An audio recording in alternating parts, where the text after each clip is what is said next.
What's up folks, it's 2bricks and I'm doing a little bit of a different type of a video today. Typically, I won't be reviewing MOCs belonging to other folks since I am a MOC maker myself and I just have way too many of my own to review. But today I'm going to be giving you a look at FlyInSpace's excellent AT hauler MOC from the Solo movie. You might recognize that from a fairly pivotal scene in that movie involving the train heist. And the reason that I'm going to be doing that today is because this is sort of a semi-sponsored video, I guess you could say, with between myself and MOCBOXING. MOCBOXING actually sent me the bricks to make this kit and the instructions in order to review it for you guys. And the reason for that is that I'm teaming up with MOCBOXING to have basically a service where you can do a one-click order to get all of the bricks that you need for a particular MOC. And I've given permission for all of my MOCs to be hosted on there that are on Rebrickable. So you can order the parts that you need with a single click of a button. And it's a premium service that they actually offer a lot of different things, and I'm going to be telling you guys a little bit more about that after the video. But since I was sent this product in order to test out the one-click ordering capabilities, I may as well show it to you and give you my thoughts on the model as well. I actually got to choose whatever MOCs I wanted to get off of the site, and I've wanted to build a FlyInSpace MOC for a long time. So I decided this was a great opportunity to do just that, and I actually have two MOCs by FlyInSpace. There's this and also their Edda 2 Jedi Starfighter in minifigure scale, which I'll be reviewing in a separate video down the line. And stick around after the review to hear about the MOCBOXING service if you're interested, because I think it's really, really cool.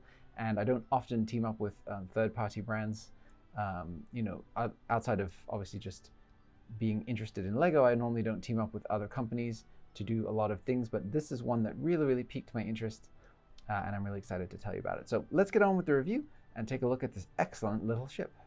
So just starting in on the aesthetics of this thing, obviously FlyInSpace is known for the attention to detail, use of greebling and of micro texturing to make really, really small models. Like this is not a big model at all. Make them feel much larger than they are. And it sort of reminds me of classic like plastic model kits with the super fine detail built into the surface there, and sculpted into the surface to give those tiny little panel lines and little impressions that just make the thing feel so much bigger than it is. Looking overall at the detail that is achieved here, obviously the shape has been captured immaculately. We have this beautiful greebling section back here. We have the nice undercarriage with this little kind of I don't know, it's like a rusty grate kind of a situation, which is represented here with the brown bricks and using a lot of minifigure hands for the hand railing there. Very, very cool. This thing is absolutely packed with roller skate pieces. You've got bucket handles.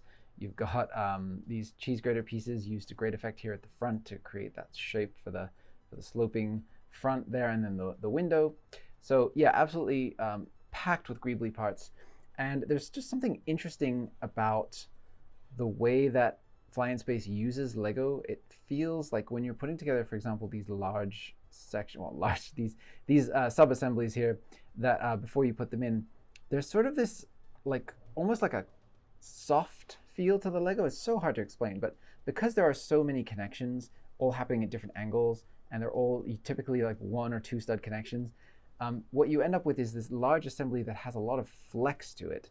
And so when you put it in, it's almost like you're handling clay or something, not plastic bricks. It's very, very unique. I've never built anything quite like that. And I typically don't do other people's MOCs. I tend to just make my own, like I said. Oops. This is actually the result of a slightly illegal connection under here where there's just not quite enough clutch to get a full stud connection in there. So I do always knock that off. And that is something that you have to be aware of here. There's lots of illegal connections and things that would not pass muster for an official Lego set. So like, for example, here we have a quarter stud gap in between this connection point here and here. So this is still clutching onto the stud, but only just. And it's actually called out in the instructions to make sure that you note that that is actually the intention for that piece. There's actually a lot of really cool parts like that throughout the instructions where FlyInSpace will draw your attention to something kind of unique and odd, or something that needs to be lined up a certain way, and we'll walk you through it with an additional picture or two at a different angle to show you what you're supposed to do. The stand is technically built into this, but it can be removed. It's only attached in here with 4 studs, 2 on this side, 2 on that side. So you can peel this off the stand, but it's extremely fragile, and if you do that, things will start to get knocked out of alignment. I mean, the wings themselves, the assembly here is very sturdy. We have these angled sections at the end here, which achieve these very, very subtle unique angles that are kind of finicky, but the actual main bulk of it is sturdy. This whole section right in here is very, very finicky and want to break, but this middle part right here is easy and nice to grab. But then this undercarriage is attached with, I believe, one single stud or maybe two, and so this will also often fall off on you as well. So I'm not I'm not a huge fan of rebuilding super detailed MOCs like this, so I'm not going to be handling it too much, but that's definitely not the intent. FlyInSpace makes beautiful display models, so you're intended to put this together once, don't touch it, put it on your shelf and look at it, and maybe spin it around on the stand. Obviously you can handle the stand and stuff like that, but if you do want to pick this up, I mean, you can put a thumb on top and put a hand underneath, and you can pick it up and you can even swoosh it, but I just would suggest, you know, once you're done playing, just leave it to rest. Yeah, I'll give you a close-up look under here at the details. He even got the stairs going up into the underside of the ship there. That's absolutely lovely. And then these roller skate pieces, or sorry, binocular pieces up here, I believe represent a second gantry that takes you from the second level up to the pilot area. I believe this is supposed to represent stairs going up here. So that's all really, really interesting. And the way this all comes together is super satisfying. It's all angled, so the section underneath is hinged. The sections on the top sides here are done with ball joints, and then this part is hinged in as well. And then you just put in this ingot piece right at the end to kind of lock it all together. And it's really, really fascinating technique-wise. So yeah, you have an absolutely gorgeous display model here, and some really novel techniques and really interesting uses of greebly details. Like I said, roller skates everywhere, but even things like using the combination here of the clip handles and the underside of this this anti-stud surface to create a really interesting looking bit of greebling, which is actually something that's present on the ship. There's like a little kind of recessed greebly pit in here in the actual model itself. So just tons of really, really unique and interesting ideas like that deployed throughout, and absolutely a joy to put together as well. There's another instance of it here where a clip is used in conjunction with a binocular piece to create a really unique bit of detail that your eye, especially if you're used to looking at Lego, your eye can't quite make sense of what you're looking at until you study it for a while.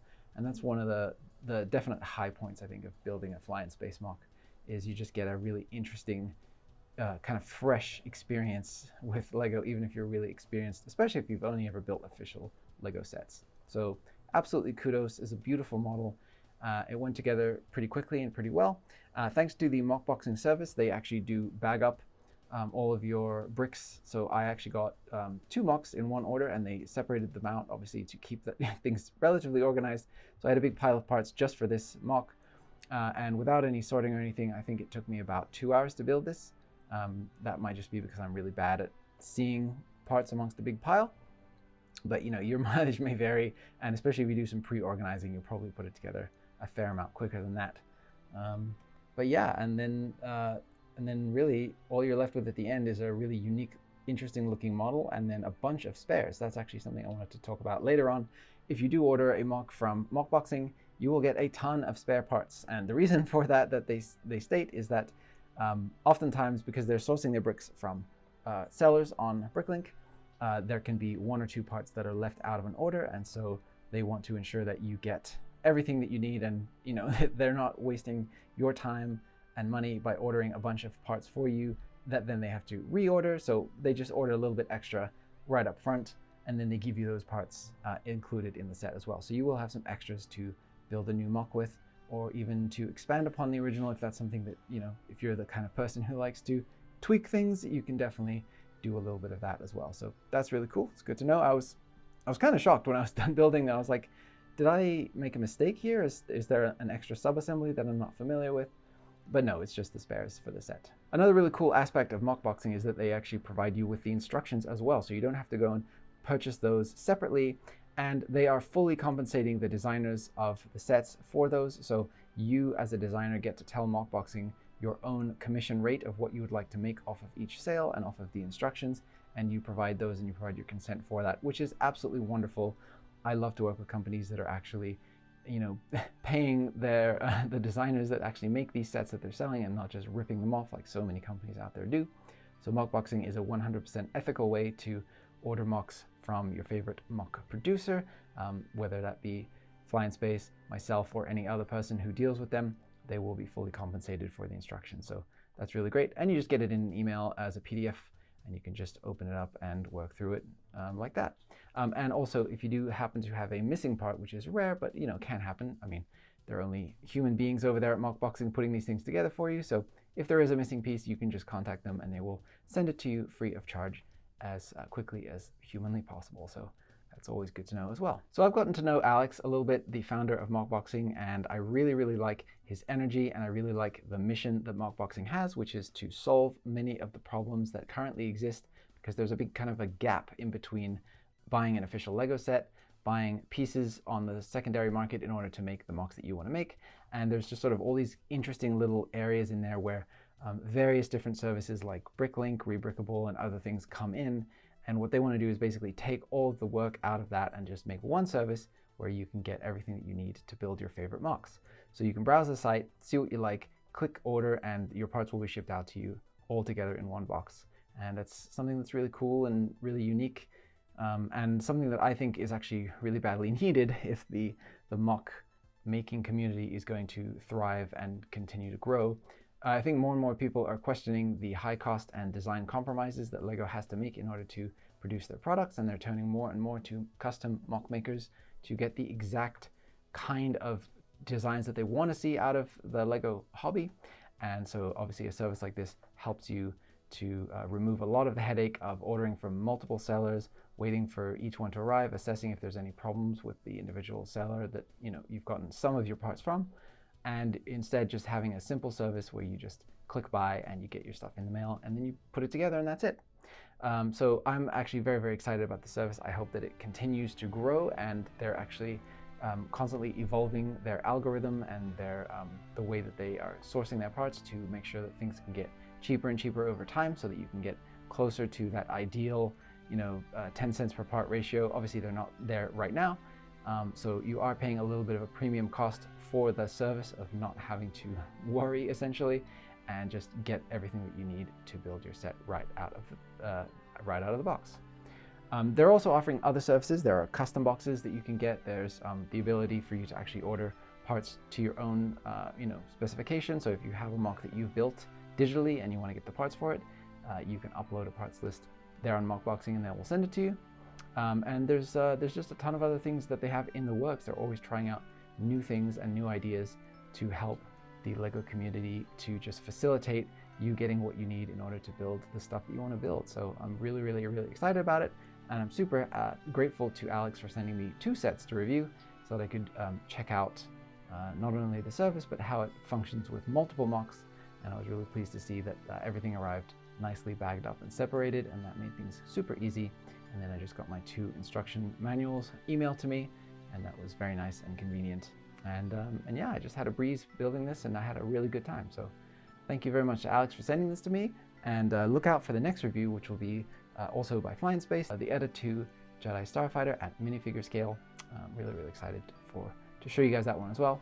And that's going to do it for today. Thank you guys so much for watching that video. And if you did like it, please do leave a like, subscribe, and drop me a comment if you want to know anything about the set that I didn't show you, or if you have any additional questions about MOCBOXING, leave that down in the comments below, and I will try to get back to you. If you do want to support the channel even more, you can head on over to my Patreon page that is brand new, and you can check out all the different tiers. We have tiers that are suitable for any budget, and anything you guys give will help the channel to continue to grow and help me to keep up with all of the demands of being a Lego YouTuber, which is an expensive endeavor indeed.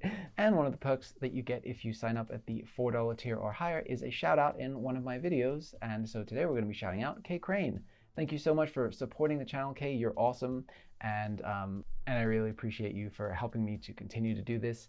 Thank you so much. And if anybody else wants to get shouted out, you can head on over to Patreon and subscribe at least the $4 tier, and you will be put into the list for a shout out on one of my videos. So thank you again to Kay Crane. Thank you to all of you guys for watching. I'll see you on the next video, and may the force be with you.